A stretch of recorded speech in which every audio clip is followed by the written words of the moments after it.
महापालिका निवडणुकीच्या पार्श्वभूमीवर पुण्यात प्रथमच मनसेचे अध्यक्ष राज ठाकरे यांनी काढलेल्या रॅलीला तरुणाईसह नागरिकांचा न भूतो न भविष्यती प्रतिसाद मिळाला।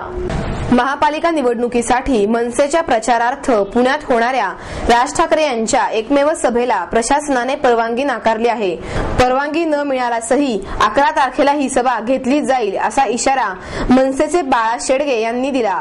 या सर्व घडामोडीच्या पार्श्वभूमीवर बुधवारी राज ठाकरे यांचे पुण्यात आगमन झाले। प्रचाराला नारळ फोडण्याआधी सर्वप्रथम त्यांनी पुण्याच्या मानाचा पहिला गणपती म्हणजेच कसबा गणपतीचे सपत्नीक दर्शन घेतले।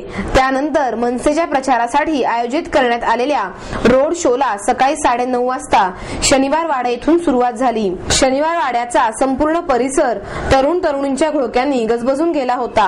राज ठाकरे यांच्या करिश्म्यामुळे त्यांनी पुणेकरांना आपल्या इथल्या रॅलीकडे अक्षरशः आकर्षून घेतले होते। शनिवार वाड्यापासून निघालेली ही रॅली काकासाहेब गाडगी पुतळ्याकडून सूर्य हॉस्पिटल सातोटी चौकामार्गे प्रबोधनकार ठाकरे चौकाकडे आली। या ठिकाणी हजारो नागरिक राज ठाकरे यांना याची देही याची डोळा बघण्यासाठी अफाट संख्येने जमले होते। यानंतर संत कबीर चौकातून ही रॅली लक्ष्मी रस्त्याने शिवाजी रस्ता रामेश्वर चौक मार्गे स्वारगेट चौकात प्रचंड जनसमुदायाच्या उत्स्फूर्त प्रतिसादाने संपली।